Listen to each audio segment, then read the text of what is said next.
Hey everyone, welcome to tonight's Zoom. We are so excited because ROB Dial, who has an iTunes rated #1 in business and self-help, is speaking to us.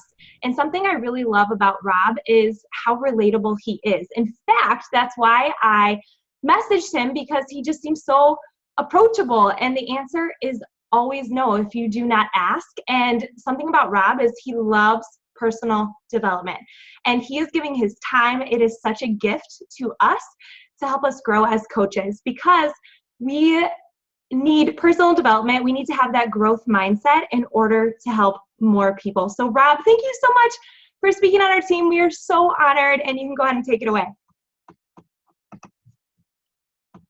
I think you might be. You're good. I think you're good. Okay. Can you hear me all right? Yes. All right. I'm excited to be here. Sorry, I'm not dressed up or anything for you guys. I just got into traveling. Let's see. If you guys put off to the side, can you guys type and I can see that you say something over to the side? Let's do this. Let me know if you have or have not heard of my podcast before. Over to the side. So I see yeses. Yes, yes. You have not. You have, you've heard of it. Yes. Oh my God. All right. Looks like one person has not heard of it, and that's about it out of everybody. That's crazy. So I don't know how I got into Beachbody. Oh my gosh, this is insane. But I know that somehow I got into Beachbody, somebody brought me in, and then it just kind of took off from there. So that's cool that you guys all listen to me. So So here's the thing. If you don't really know my whole story, I started selling Cutco when I was 19. And for those of you guys that don't know what Cutco is, it's knives in people's houses, and it's not easy. It's hard as hell. And I understand what you guys are doing because I've pretty much done it before. And so I completely get it. And I know that to be great at what you do, it takes a lot of hard work. And I've had countless calls with people who do Beachbody, and it's a lot of them say the same thing. And the same thing is always this: I know what I'm supposed to do. I just can't motivate myself to do it. Right? Like I know the steps. My friend, she's making $10,000 a month, but for some reason I just can't get off of the couch and I don't know what to do. And I could see the best part about this, I could see your faces. So I could see you smiling like, oh crap, yeah, that's me. Right? So I know how this works, where it's like, you know what needs to be done, but you can't motivate yourself to do it. And so my main obsession, the reason why I've realized that I'm alive is because, like even just thinking about it, I'm getting goosebumps, to be completely honest with you, is because of the fact that I know that people have potential in them that they don't bring out. And that drives me freaking insane. Like I know that I still have potential in me that I don't completely bring out, and that drives me crazy. To the point where like I just keep working. I keep doing stuff to try to impact as many people as possible. And if you guys listen to the podcast, you'll know that we hit 1 million downloads in the first year, which was a huge accomplishment. That's what I was trying to do. And so once we hit it, my immediate goal went to, all right, well now it's time to do 1 million in a month. And so now that's what I'm working towards, which means at least 50,000 people listen to every single episode. So the thing about that is that I know that the message that I spread is to try to get people who have never really realized their true potential and never actualized on it to have something inside of them spark, and they go, you know what, I'm gonna get off my butt and I'm gonna actually go out and do it. And so I've been reading, I just read a book, and I just had a guy who wrote the book on my podcast. It's not out yet, but the book is called Living with a SEAL. And since you guys are all Beachbody people, you would love it because it's mostly about working out. And it's the guy, just to give you an idea, the guy who owns the Atlanta Hawks. He's also married to Sarah Blakely, who's the billionaire founder of Spanx. So he's a billionaire and she's a billionaire. Separately, before they got married, they were both billionaires. So I had him on my podcast last week, but it hasn't been released yet. Should be next week. I think it's going to be released, if not the week after that. And then I'm going to have her on my podcast in a couple of weeks as well. And to give you an idea of what happened is he was a billionaire, super successful, and he felt like it was in a rut and he wanted to switch it up. So what he did was he hired what's considered the toughest man in the world to live with him. And I'll give you guys an idea. And some of you are going to listen to this and what I'm going to tell you, and you're going to be like, this guy is crazy. I don't know why anybody would ever do this. Like why anybody would ever push themselves so hard to do this. But as you listen to it, think about the fact that we all have this potential in us, but this guy who seems superhuman is actually just a human who's actualizing on human potential. And that's really what it is. So I'm going to give you guys a couple of rundowns of what this guy does. And this is one person, and this is not like some stupid Facebook site that like is, you know, they try to get you to go to and it just gives you a bunch of fake facts. This is like Runner's World magazine facts that this guy came from. So this guy that came and lived with him, and this is how I want to start so you guys can kind of get an idea. Oh, before we do that, I want you on your pen and paper to write this down. Write down on a scale of 1 to 10 what level you're playing at right now. So if 10 is like ultra 10, you know, 100 diamond, I know you guys have diamonds and stuff like that. I don't know how many there are. If 10 is like that, what level are you playing at? Be honest with yourself. Are you at a 6, you're at a 7, are you at an 8? Like how much are you really working towards it at this point? And be honest. And then I'm going to tell you about this guy. So this guy, his name is David Goggins. So you guys have an idea. David Goggins is a Navy SEAL. And what happened was he had friends. If you guys have ever seen the movie Lone Survivor, one of his best friends is the twin of the guy who that movie's based off of. He was the lone survivor. And he was going through stuff in Iraq when this whole thing was happening. And he was so inspired by the fact that, you know, I guess inspired is kind of the wrong word. He was so driven to try to raise money for the children of these guys who, you know, were killed in the helicopter crash and throughout the whole battle that happened there, that he decided he was going to Google the 10 hardest things to do in the world to raise money. And he came up with, have you guys ever heard of Badwater 135? Anybody ever heard of that before? Okay, so Badwater 135, I could see you guys shaking your heads too. You don't even have to put anything over to the side. Badwater 135 is a 135-mile race that's in the middle of the Death Valley, and it's 120 degrees the entire time. And they run 135 miles. And this guy had never run a marathon in his life, and Badwater 135 popped up. And he's like, you know what? I'm going to just do it. I'm going to figure out a way to do it. So he calls up the race organizer, and he says, you know, I want to run your race. How do I get in? And he says, well, you have to complete a 100-mile race within 24 hours. And he says, all right, fine, I can do it. So he finds before the next qualification, there's only 2 races that he can get into that are at least 100 miles. And so he realized that one of them was 4 days away. And so he's like, screw it, I'll just go for it, I'll try it out. And he had never run a race before in his life.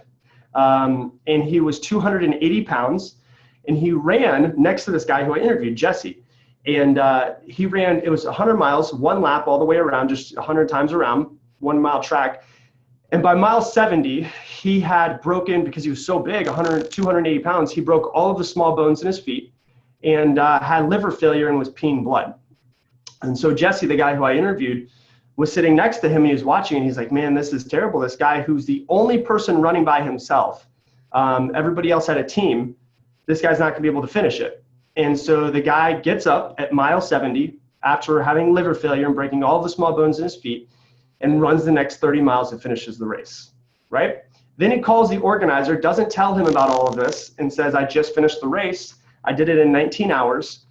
How can I get registered for Badwater 135 now? And he said, well, why didn't you just keep running if you were at 5, you still had 5 hours left? And he's like, all right, fine. If this guy's gonna do this, then I see it as a challenge. He tapes his feet up, and 2 weeks later goes and runs another 100 miles with broken bones in all of his feet.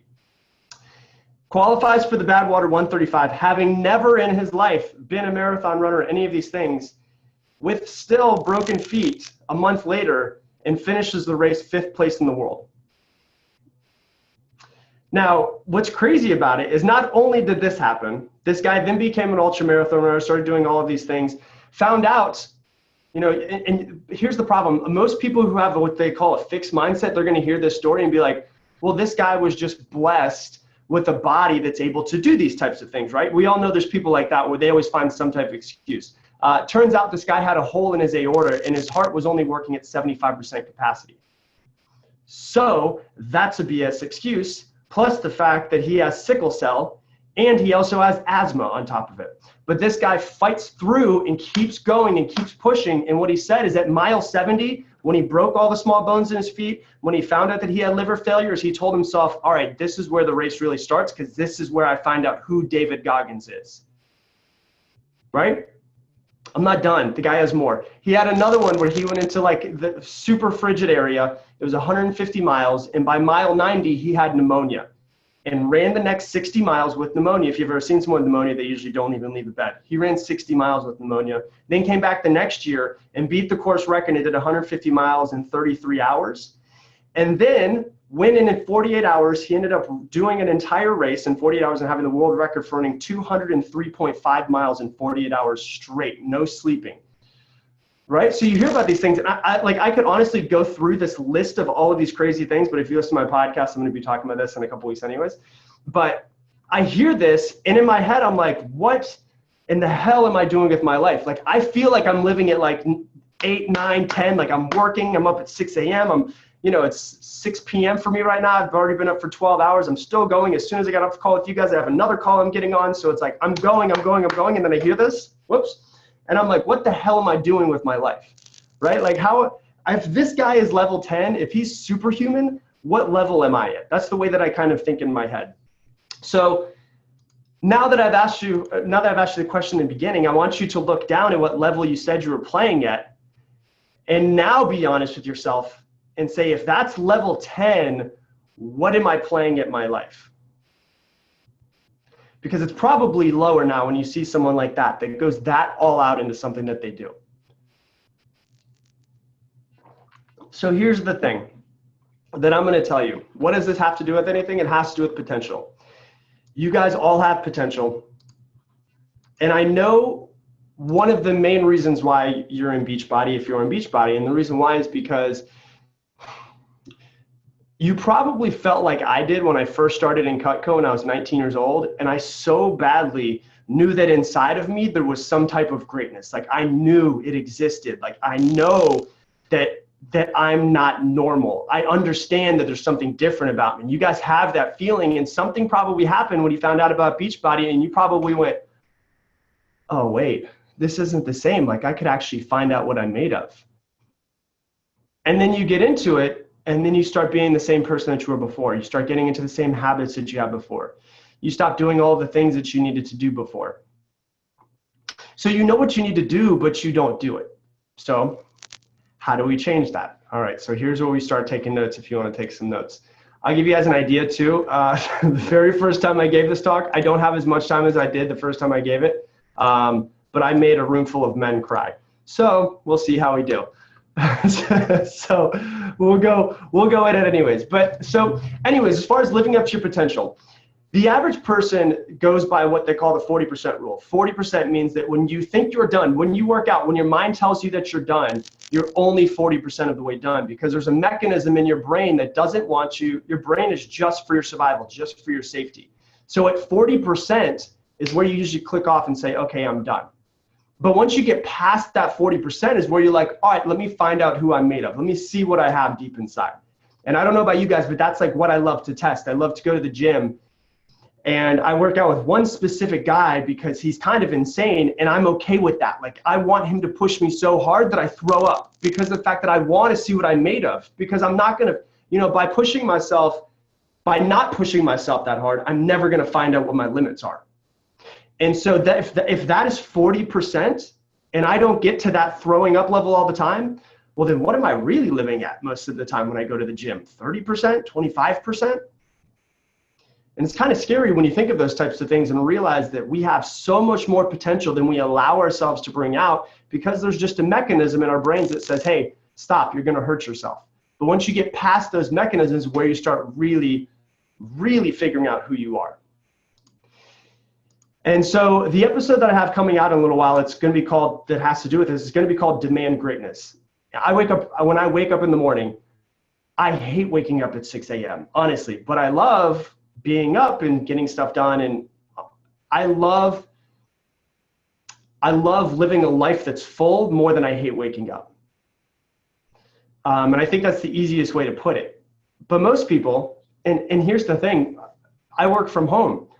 You guys all work from home too, most of you, if this is what you do full time, or if you have kids and you're a stay-at-home mom and you do this on the side, or whatever it is that you do, So you could kind of wake up whenever you want sometimes, right? I understand there's differences, there's different situations, but what time did you wake up today? What time do you normally wake up? Like, I don't have to be up at 6 a.m. I don't actually ever have to wake up, to be honest with you, but I wake up at 6 a.m. because I'm trying to push myself to get the most out of myself that I can.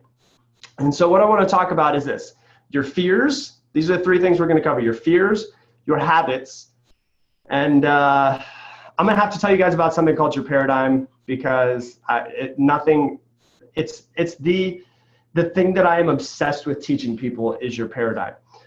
Because I know personally that it's the most important thing you'll ever learn your entire life, but most people don't even know what the hell it is, and they don't even know that it exists in the first place. So, fears. I want you guys to write this down. What is my biggest fear that's holding me back from being successful? And if you know it, you can write it down. If you don't, do some soul searching. Ask yourself questions when we get off.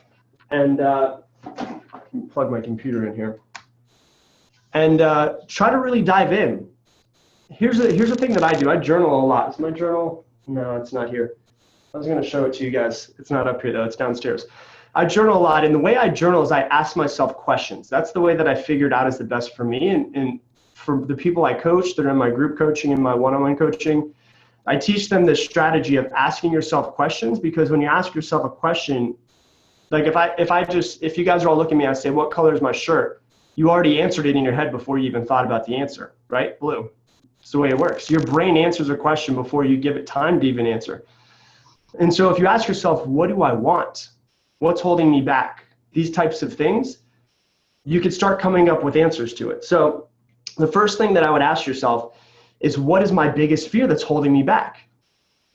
Right? Is it the fear that you don't deserve money? Is it the fear of success? Is it the fear that you're not enough? Is it that you're not pretty enough or smart enough or fit enough or happy enough or outgoing enough, or you're not good enough at social media? What's your biggest fear? Here's the problem. Most people run away from their fears and they don't come face to face with them. But I'm telling you, as hard as it is sometimes to come face to face with your fear, it's the only way that you're actually going to get to the next step. Otherwise, you're just going to stay where you are. And if you're on this call, you probably want to be further. So that being said, if you really want to get to where you want to be, you're going to have to come face to face with your fears. I know what my fear is. I've always known what it is. It's that I'm not enough, and it deals with my paradigm. And I'll talk to you guys about paradigms later. But it's the main thing that deals with it. And I'll dive more into mine. So what's your biggest fear? It's the first question you ask yourself. So what's my biggest fear? And the second thing is this: by tolerating it, how is it holding me back? By tolerating it, how is it holding me back? What is it costing me, right? Self-confidence, self-worth. Is it costing you money? Is it costing you freedom? And just so you know, these don't have to deal with Beachbody at all. Like, if your biggest fear is something that doesn't deal with it, it's not a big deal. Because what you'll realize is that your paradigm, when I go over it, deals with all aspects of your life. It deals with the way you think about yourself. It deals with the way you think about everybody else. It deals with how much money you have in your bank account. It deals with everything. So by tolerating it, what is it costing you? And then so what I want to ask you is this. And I want you to write it down. What's the greatest moment of your life? Right? Like, if you think about it, what's the first thing that pops in your head? What's the greatest moment, the moment where you're the most proud? And then the next question I'm going to ask you is this. What if it never gets better? What if that's it? What if you've already experienced the greatest moment of your life? Right? I know a lot of you probably wrote down your kids' birth. They're probably some of the greatest moments of your life. But what if it never gets better? What if you don't ever do anything that you accomplish that's on the same level as that, or that's anywhere near it? Right? What if the greatest moment of your life is behind you? It's a pretty scary thought, isn't it? Because that means that you're going to have astronaut syndrome. astronaut syndrome is so many astronauts go out and they get to see this view that we see in pictures that so few people get to see, that little teeny tiny green and blue ball, right? And they get to see it, and they reach like the peak of the most amazing thing that humans can do. And then they come back to Earth and they realize that they're never going to do anything that's as amazing as that, because they don't tie their worth to anything. And what happens? A lot of them become alcoholics, become drug addicts, because they don't know how to cope once they're back, because they've already hit what they feel is the peak, right? What if the best moment of your life is behind you? That's a scary thought. That's something that you need to think about. So whatever your real fear is, whatever the fear is, and so I don't have enough time to teach you how to switch fears, but I can probably do it another time or something. But your biggest fear needs to be this: that your greatest moment of your entire life has already passed. Why is that? Because then it's going to drive you to accomplish more. And just so you know, like if I say anything about accomplishing or success or money or any of those things, I'm not just talking about business. I'm talking about every aspect of your life, right? Because most of you guys probably wrote down, if you have kids, that the greatest moment of your life was your kids being born, right? So that has nothing to do with success. But what if the greatest moment of your life is behind you? That's a scary thought.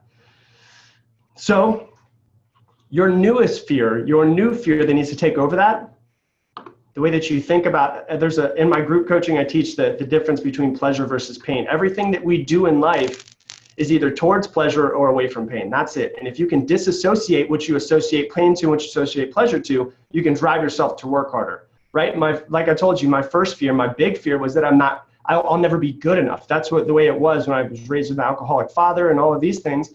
I just thought that I would never be good enough, right? I wouldn't make enough money. I wouldn't be able to do all of these things. But my new fear is, what if I die and I don't reach my potential? Right? Like that's my fear. You know what that does? That makes me wake up in the morning at 6 a.m. when I don't have to wake up in the morning at 6 a.m. And it drives me to impact as many people as I possibly can. Because that's my biggest fear, is I'm not going to get to 85, 90, 95 years old and my grandkids are going to say, "Hey, Grandpa, tell me about your life." And I don't have anything good to say.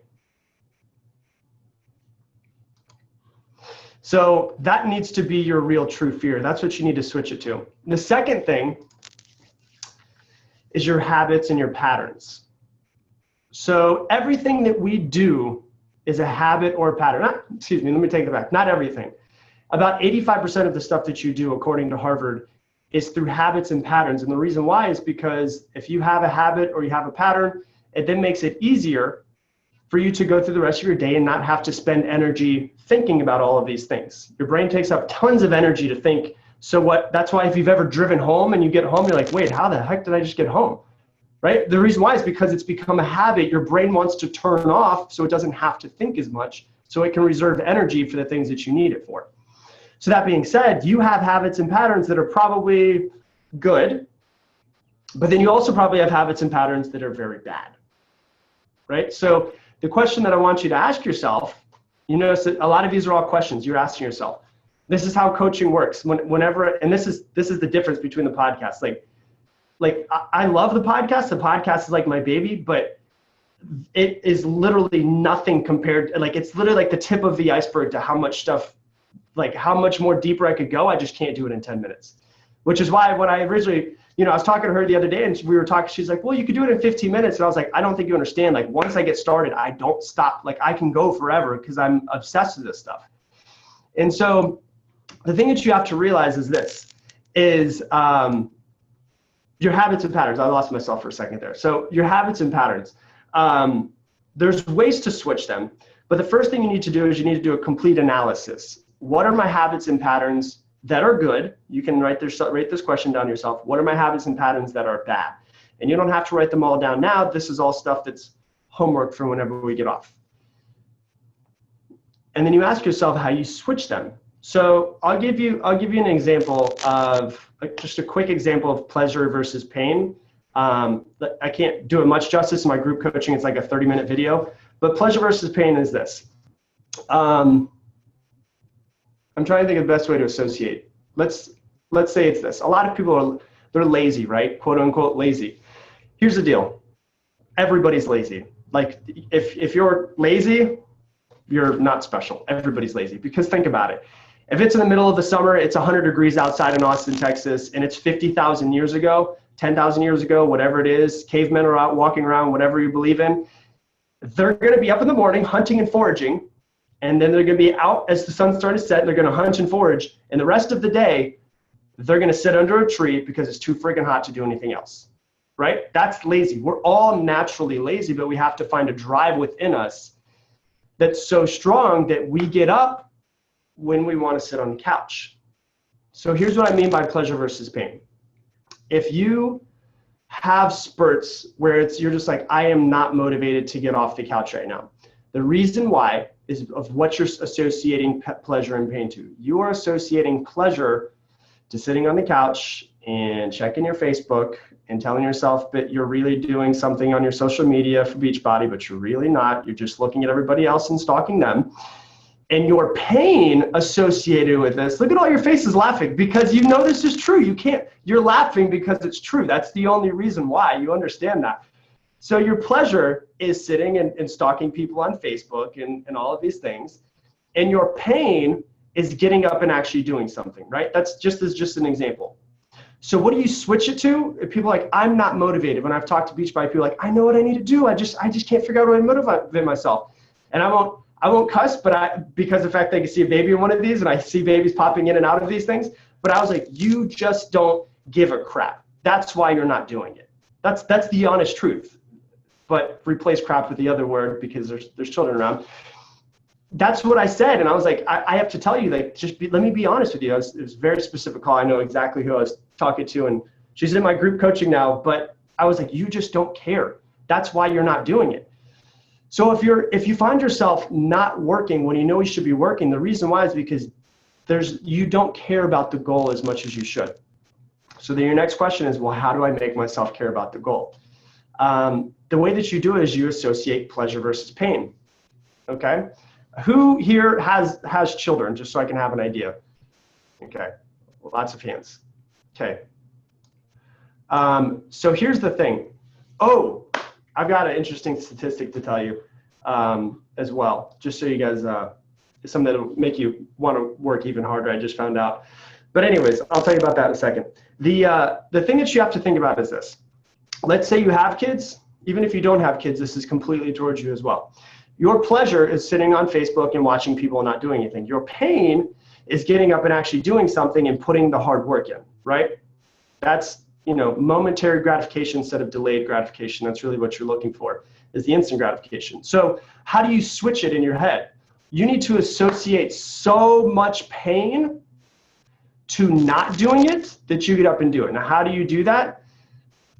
You really have to make yourself, have a one-on-one moment with yourself, like your one-on-one coaching call, and say, okay, why is this my goal?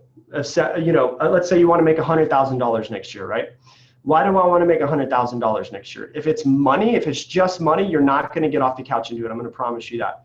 But if you tie that to your family or tie that to your eventual family, you're going to be much more motivated. To you guys that are sitting there and you're like, I just can't get off of the couch. Well, when you think about the fact that if you could put in a couple really hard years of work, your children's college could be paid for by the time they get 18 years old, you're probably going to work harder, right? I have a friend who makes $300,000 a year. And I saw her for the first time, actually, the first time I gave this talk, and she raises her hand and she's like, I completely understand what you're saying, but I just don't want to sell more. And her name's Jamie. And I was like, Jamie, how old is Maddox? Maddox is her son. She said 18 months. And I said, Jamie, you could make $500,000 this year, an extra $200,000 if you really worked hard, couldn't you? And she's like, yeah, I really could. And just so you know, she's also married to a guy that makes a ton of money and all these things. And I was like, so you're not motivated to get up and work harder just because of the fact that you just don't want to make more money, right? She's associating money to her goal. And she's like, yeah, I just don't see any reason to. And I said, well, what about this? What if you worked really hard for 1 year? You made $200,000, and you know that by the time Maddox is 18, his college is already paid for. Would that motivate you to work harder? Would it motivate you to know that you could, somehow have enough money to retire at a certain age and actually enjoy spending time with your kids? Or let me ask you this, if you really want to associate pain, how about the fact that your kids are watching mommy or daddy not live up to their potential, and then your kids don't live up to their potential because guess what they do? They do what they're taught. Is that more pain? That's probably more pain, right? Because here's the deal. Either we see somebody do it, and when I go to paradigm, I'll explain this more. I had to break my paradigm completely because of the fact that I saw, a father that never paid child support and was never there, and a mother who had to get a job at a grocery store because of the fact that we didn't have enough money to buy food, and we couldn't get groceries, and we couldn't get welfare because of the fact that she had a car, and so she had to get a job at the grocery store so we could get food as it was expiring, right? So I didn't really see success or see money or any of these things, but I knew other people who did, and so I was smart enough as a kid to go, well, I don't want to be like that. I don't want to be like my parents. I want to be like that, right? Is that a lot of pain to think that your kids could look at you and go, I don't want to be like that? That might make you work a little bit harder. Here's the other thing that I want you guys to realize that I was going to tell you about is I'm reading a book called Change Your Brain, Change Your Life. And what they actually found out, in case like you're trying to get to the gym or start working out harder, let me ask you this. Anybody planning on having kids or more kids? That's okay, some hands are raising. Okay, let me tell you this. What you do, this is like mind-blowing to me. I haven't told this in an episode because I was like, this is insane. I can't even believe it. It's called Epigenetics, if you guys have heard of Epigenetics before. But by the way that you think, the actions that you take, how much you work out, and what you feed yourself and who you surround yourself by will actually change your DNA, and you will pass that DNA on to your kids' kids, and your kids' kids' kids. You will pass it down 3 generations. So either you can give good DNA to your kids that could be coming up one day down the road, or you could actually give them worse DNA depending on the actions that you take, the people that you hang out with, the food that you eat, and the thoughts that you think, and the habits that you have. Like that's motivating as well, if you really think about it. You can actually change your DNA for the better or for the worse. So it's all your habits and patterns. How did you wake up today? That's the question I want to, this is one of the best parts. When you woke up today, did you guys wake up and you're like, hell yeah, today's the day. I'm going to go out, I'm going to make today the best day of my life, right? Everybody on this call did that, right? That's what you guys did. You heard the alarm go off and you jumped up and you're like, yes, it's the day I've been waiting for my entire life, right? That's what you all did? No, you didn't do that, did you? It didn't happen, right? First impressions are everything, aren't they? So how really did you wake up this morning? Did you pull yourself out of bed and be like, dang, I got to wake up now. I don't want to be up right now. And you have to ask yourself, if you're so demotivated by the life that you have, that you want to delay your life and stay in a comatose state, how much of your life needs to actually change? And so you guys have to think about that. And you have to tie a why behind everything that you do. This is kind of the key that everyone has to realize is everybody has goals, but they can't figure out why they're not hitting their goals. And the reason why is because of the fact that they are associating with just their goal and they're not associating the why behind their goal. So I always use this number just because it's easy, because I remember my first goal was I wanted to make $100,000 in a year, right? And that's what I was so driven for. And I was like, I can't wait to make $100,000 in a year. And then I made it and I was like, it kind of sucks. It's really, nothing's changed. Like you guys hear like, and you guys have all heard it before where you like hear millionaires talking and they're like, yeah, money doesn't make you happy. And you're like, screw you. It'll make me happy. Right? That's what you all think. And then like, for instance, I'll give you an idea. I had a dinner with a billionaire a couple weeks ago. We had this conversation where he is so driven still But he's like, you get to a point where just money doesn't do anything for you. Like, it just doesn't matter. What you're trying to do is just become the best version of yourself every single time that your feet hit the floor. And I was like, that's why this guy's a billionaire, because he's not looking at it as, oh, I'm gonna quit when I become rich, right? He's trying to become the best version of himself every single day. He's trying to feel good about himself and in complete honesty. So that's really what he's trying to do.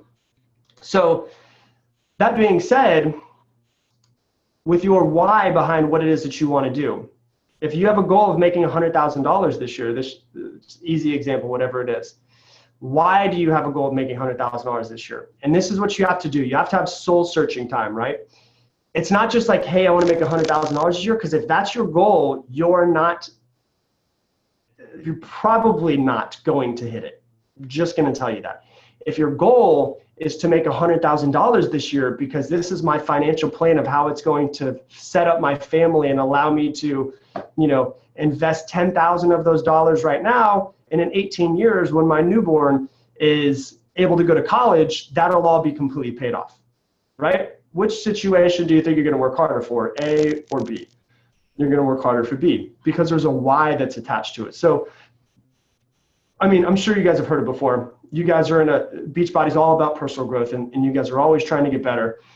And you know to write down your goals, but a lot of times they don't tell you why to write down your goals, right? You have to write down your goals, but then you have to write down the why behind why you want to hit that goal that's going to make you get up and make you work harder.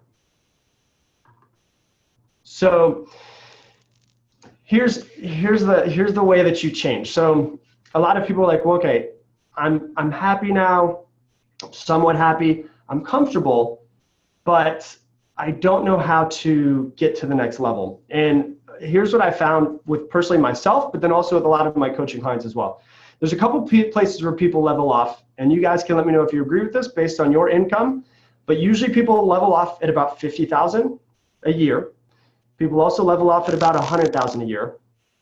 And then people also level up at about $200,000 a year. And then after that is usually where the income just starts taking off. 50,000, 100,000, 200,000. That's usually where they level off. And so if you think about it, you could do your own searching as we get off the call, but say, how much does my family make? And how much do we want to make? And then what you do is this. The reason why I say this is because of this. $50,000 a year is usually $50,000 to $60,000 a year. You'll be able to pay the bills. You'll be able to get by, maybe save a little bit of money, any of these types of things, but you're somewhat comfortable, right? You don't have to work harder, so you usually don't work harder. That's just kind of the way that it works. Then sometimes people get to $100,000 a year, and what happens is this: they get to $100,000 a year, and they work really hard to get there, and then they get there, and what happens? They go, this isn't really what I thought it was. Like, I have more money, but I didn't really do anything as far as saving, because what most people do is usually buy some new toys, right? Or they go out to dinner a little bit more. They get a new car. Like, guys, I still drive my 2007 Hyundai Santa Fe that is the same color as the shirt that I'm wearing right now. Like, it looks like a car that somebody who is like about to drop their kids off at soccer practice would drive. Like, that's my car, right? So the reason why is because when I was 21 years old and I made like $177,000 in 1 year, I went out and I bought an Audi, and I was like, oh my gosh, I'm so cool. This is amazing. And then I lost everything, almost lost my car, went 5 months behind, just hit pretty much my rock bottom, if that's my rock bottom story at least. But I realized at a point that it didn't buy me happiness. And so most people level off at 100,000, the next one, because of the fact that they've bought toys. And they're like, I don't feel better. There's nothing, I thought making more money would make me feel better, but it doesn't, right? And then some people will push themselves to 200, 250,000, and it's to the point where they have extra money left over, but then they see their bank account starting to grow, and you have 20, 30, 40, 50, 60, $70,000 in the bank, and you go, well, I've got a bunch of digits in my bank account, but I don't feel better about myself. Right? Like, that's the thing, is that what we're all trying to do, the thing that changed my life completely was when I realized, and I heard it so many times, but until I experienced it, it just didn't make any sense. I realized that I was just trying to go further and make more money and save more money and do all of these things, but what I was really trying to do is I was trying to fix the inside by changing the outside and making it as perfect as possible. And this is why personal growth is the most important thing that I think anybody will do, is because of the fact that we're all trying. That's why you see people that get super successful and then they commit suicide. They get super successful and they're completely unhappy. Is because of the fact that they think all of these problems inside of their head are going to be fixed once they get to this destination of making a lot of money or super successful, whatever it is. And then they get there, and as Tony Robbins says, the ultimate failure is success without fulfillment. They're not fulfilled. And they're not happy because they've worked so hard for 10, 20, 30 years. And they have all of these digits in their bank account, but they're not happy. And so what you have to do is focus on yourself, focus on growing every single day, becoming the best version of yourself. And the outside will never change the inside, but the inside will change the outside. So why do I tell you 50,000, 100,000, 200,000? Is because of this. Where you are right now, how do you make a change? Is you have to start thinking about rock bottom. Okay? What do I mean by thinking about rock bottom? We all love the movie like The Pursuit of Happiness or movies like that, right? Where the guys they're at rock bottom, all odds are against them, and they have that moment where it clicks, right? They have a moment and they're like, whoops, lost my headphone. They have the moment where it clicks and they go, no, this isn't it. This isn't what my life was supposed to be. I'm going to do something more than just this. Right? And they have that moment click because they're at rock bottom. There's nowhere else to go. And what you say is this, write down your number, how much your family made last year. Just write it down. If you don't know the exact number, put your guess, whatever it was, your family, you, whatever number that you have.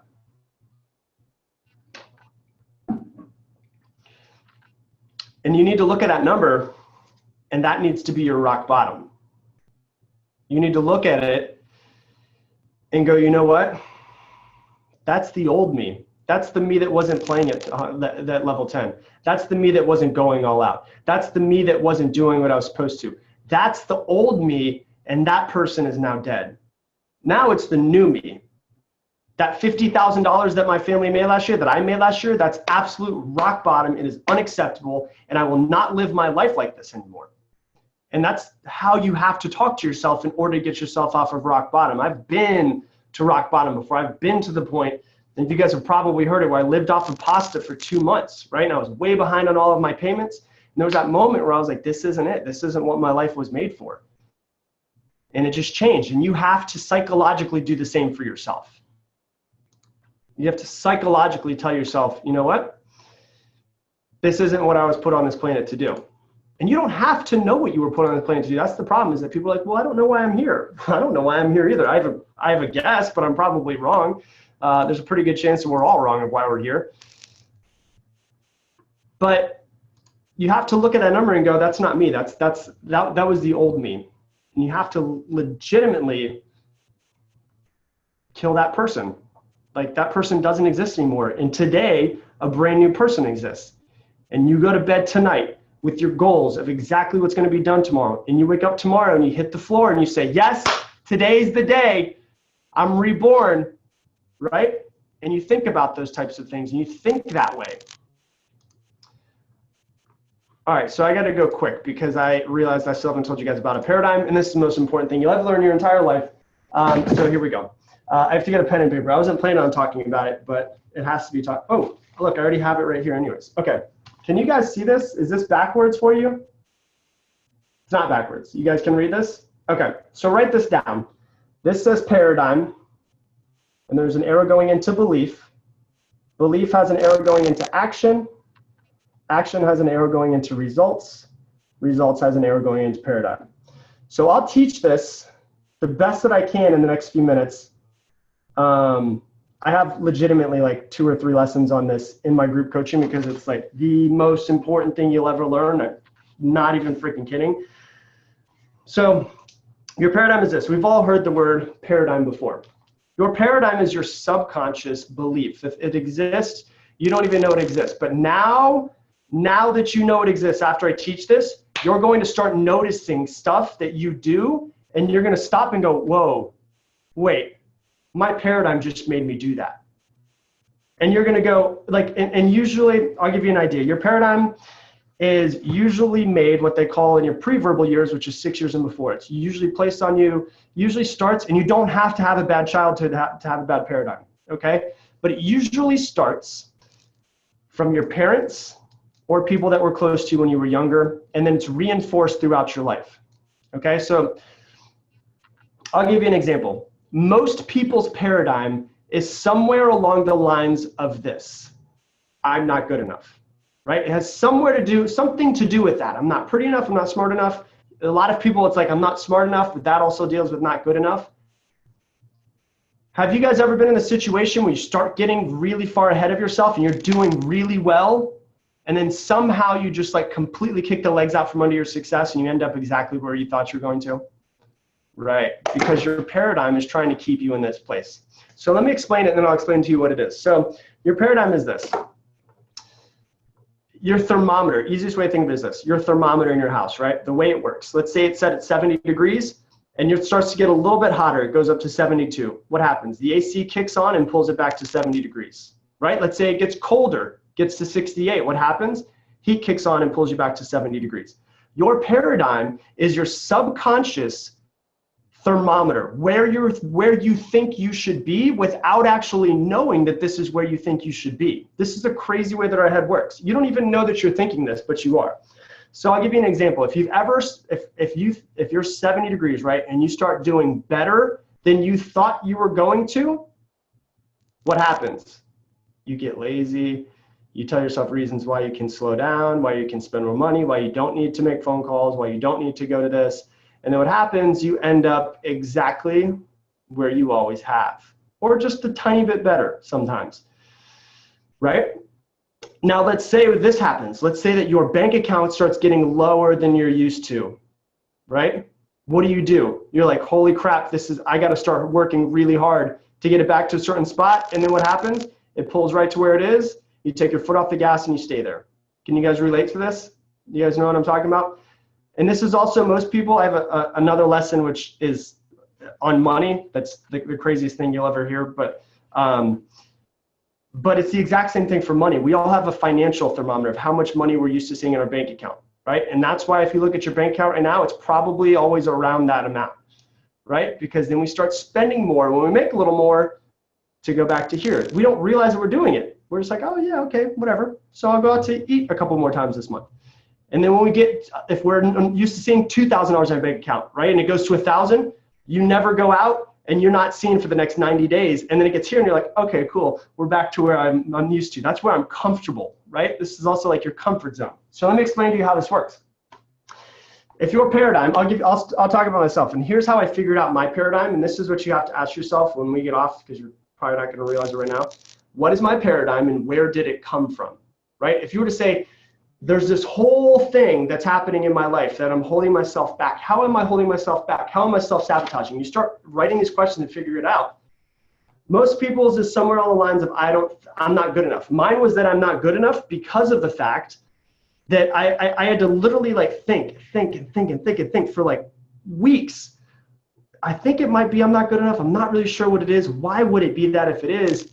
And then it clicked and I was like, oh, I probably, when I was a little kid, it happened in my brain where I thought I wasn't good enough because I could never be better than the alcohol from my father, right? So when my dad would say he would come pick me up at baseball practice, and I remember specifically sitting out in the rain and I was the only person there at like 7 years old, 9:30 at night in the dark and it's raining, my dad never showed up and I had to find a payphone and call my mom.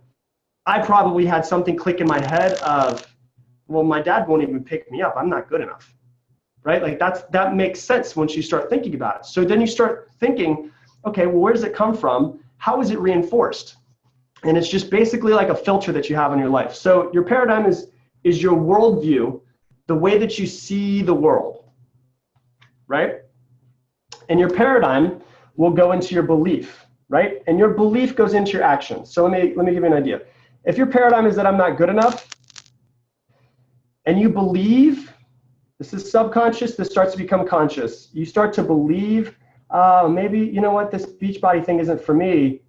What type of action are you gonna take? You're gonna take very little action, right? And when you take very little action, what type of results are you going to get? Very little results. And then it feeds back into your paradigm because your paradigm always wants to be correct. And it says, see, you're not good enough. I knew I wasn't good enough. I knew I wasn't going to be able to be successful at this beach body thing. Does that click with anybody? Does anybody feel that? Where you're like, oh, frick, like that's what's going on. That's why I'm not doing what I'm supposed to do. Right? This is important. I'm telling you guys, this is like the thing that changed your life. This is the reason why the rich get richer and the poor get poorer. It's not because of Obama. It's not because of Trump or Clinton or all of these stupid people that are politicians that don't really care about us in the first place. It's actually that we don't really care about ourselves in the first place, and this is how we fix it. Okay? Poor people, this is, my parents were extremely poor. It was really hard. Even when I made tons of money, I still didn't have more money in my bank account. And the reason why was because I didn't think that I really deserved money, and I didn't realize it for the longest time. So if my paradigm was that money's hard to come by, that went into my belief, right? And so if my belief was that money's hard to come by, what type of action am I going to take to go make money? Very little action. When I take very little action, what type of results am I going to get? Very little money. And that goes into my paradigm of going, see, money's hard to come by. You have to work really hard. Money's the root of all evil. You'll be in debt the rest of your life, right? Now, why did the rich get richer? Because the rich believe that they should make a lot of money. It goes into their paradigm is that, so it goes into beliefs. So they take what type of action? A lot, because they deserve it. That's the way they feel. The results are then big. They make a lot of money, and it goes to the paradigm of, see, money's not that hard to come by. I had this conversation, I'm not even kidding you, with a friend, and it was at, I don't drink or anything like that, but we were at happy hour, and she's like, so tell me about what you're doing. And I was like, okay, cool, so let's go into it. And my girlfriend was there, and my girlfriend was like, yes, what he's telling you is like the most important thing you'll ever learn. And I was like, yeah, see, so some people have the paradigm that money's hard to come by and you have to work really hard for it. And she goes, yeah, because you do. And I go, oh, says who? And she goes, oh no, is that part of my paradigm? And I was like, yeah, money's not that hard to come by, but we all think that it is for some certain reason. So how do you change your paradigm? This is how you change your paradigm. See this thing right here? You're not going to believe in yourself for a long time. You have to replace this with willpower. Like that's what needs to go here, willpower.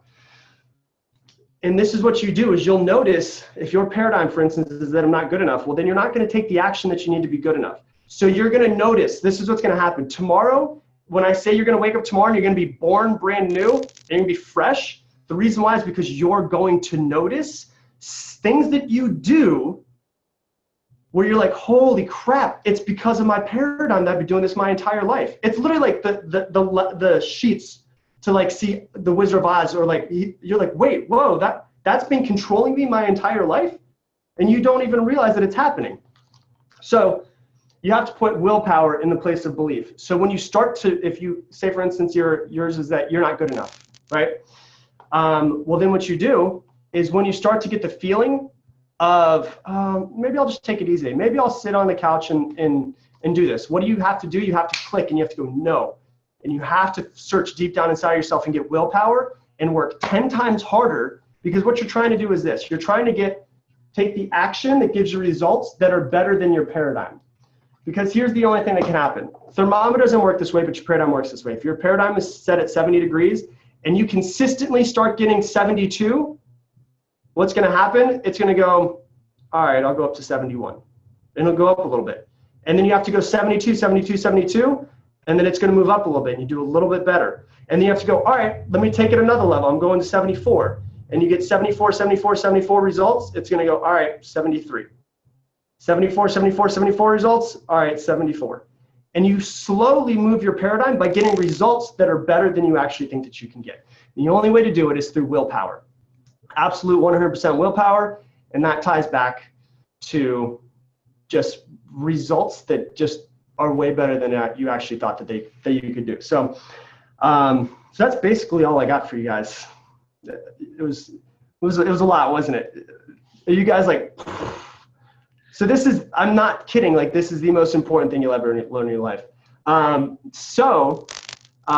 being said, I don't have time for questions. I apologize, because it's crazy when you listen to my episodes and I'm like 10 minutes and you're like, he's probably real short and concise. And then I get on and I'm like, nope, give me a couple hours and I'll just keep going.